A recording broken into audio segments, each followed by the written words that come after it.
देश भर में औरंगजेब को लेकर बवाल मचता जा रहा है और बवाल ये थमने का नाम नहीं ले रहा है। एक बार अब फिर औरंगजेब के कब्र को लेकर भी पूरे देश में एक बार फिर बवाल मच गया है। बस बवाल में भी मनोज मुंतशिर भी कूद पड़े हैं। क्या कुछ कहा मनोज मुंतशिर ने, आइए सुनाते हैं हम आपको। आज पूरे देश में एक आवाज उठ रही है कि महाराष्ट्र के छत्रपति संभाजी महाराज नगर में बनी औरंगजेब की कब्र हटनी चाहिए।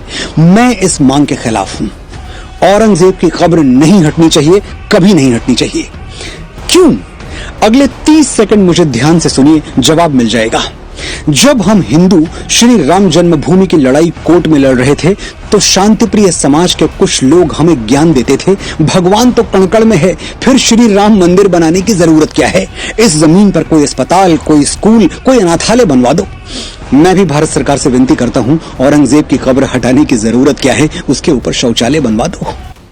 तो सुना आपने कि मनोज मुंतशिर ने क्या कहा। उन्होंने कुछ छोटा बयान नहीं दिया, उन्होंने इतनी बड़ी बात कह दी है कि औरंगजेब के कब्र को सिर्फ ढहाना नहीं चाहिए, उन पर शौचालय बना देना चाहिए। ये कोई छोटी बात नहीं है, लेकिन एक बार हम आपको फिर से उनकी अंदाज दिखाना चाहेंगे कि उन्होंने क्या कहा और किस अंदाज में कहा। सुनिए जरा। आखिर उस बदजात हिंदुओं के हत्यारे बादशाह की हड्डियां गलाने के लिए यूरिया और नमक तो हम सनातनी दान कर ही सकते हैं। और ये वीडियो देखने के बाद जो सेकुलर्स कमेंट करने वाले हैं कि किसी के बाप का हिंदुस्तान थोड़ी है, बड़ी विनम्रता से उनको बता दूं कि नसों में सूर्यवंशी स्वाभिमान था और है, सनातन से ही भगवा आसमान था और है। शिवाजी और राणा को पिता कहते हैं हम अपना, हमारे बाप का हिंदुस्तान था और है। हर हर महादेव।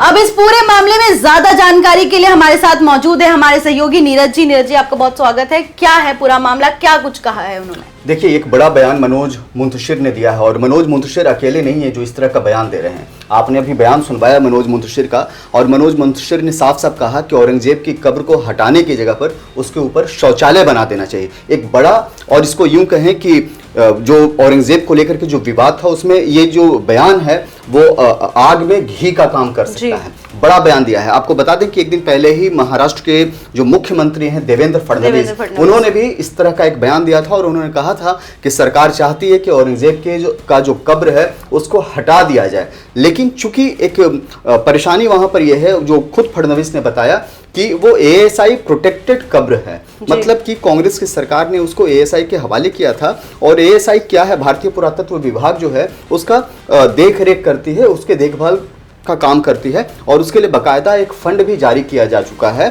जो 6-7 लाख रुपए से ज़्यादा है कि सालाना उसकी कब्र की केवल देख रेख के लिए होती है।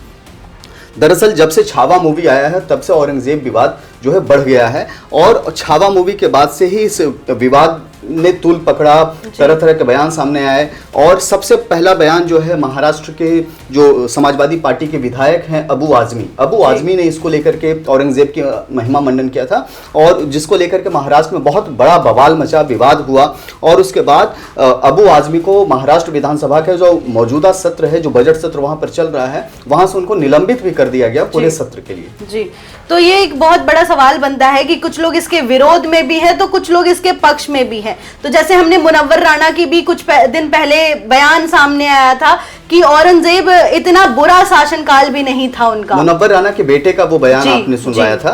मुनव्वर राणा के बेटे ने इस तरह का बयान दिया था और कहा था कि औरंगजेब उतना बुरा नहीं है। वही मैं कह रहा हूँ कि हर आदमी को अपने देखने दिखाने का नजरिया है, हर लोग अपने अपनी तरह की राजनीति कर रहे हैं, लेकिन हम लोग जो इतिहास जो पढ़ते आए हैं उसमें साफ है कि औरंगजेब कहीं से भी एक अच्छा राजा नहीं माना जाता था। औरंगजेब को लेकर के तमाम तरह की कहानियां तो प्रचलित हैं, लेकिन मोटे तौर पर उसके बारे में यह कहा जाता है कि उसने कई मंदिरों को तोड़ा, कई हिंदुओं को मुसलमान बनाने के लिए मजबूर किया। और अभी हमने एक बड़ा बयान सुना था, अभी सैकलिन मुश्ताक जो पाकिस्तान के क्रिकेटर हैं, उन्होंने भी इस बात को माना था कि उनके पूर्वज जो हैं हिंदू हैं, बाद में हिंदू से कन्वर्ट होकर के मुसलमान बने। तो इससे आप अंदाज़ा लगा सकते हैं कि इस देश के जो मुसलमान हैं वो मोस्टली ऐसे लोग हैं जो या तो तलवार की नोक पर वो बदल दिए गए या जोर ज़बरदस्ती से। बहुत कम ऐसे लोग हैं जिन्होंने दीन ईमान को मान करके मुसलमान बनना कबूल किया था। तो ये औरंगजेब को लेकर के खास तौर से है जजिया कर उसने सबसे पहले लगाया इस देश में। उन हिंदुओं पर लगाए जो मुसलमान बनने को तैयार नहीं थे। तो इस तरह की प्रथाएं औरंगजेब ने शुरू की थी और यही कारण है कि औरंगजेब यहाँ के लिए दुराचारी माना जाता है। जी, बहुत बहुत धन्यवाद नीरज जी आपका।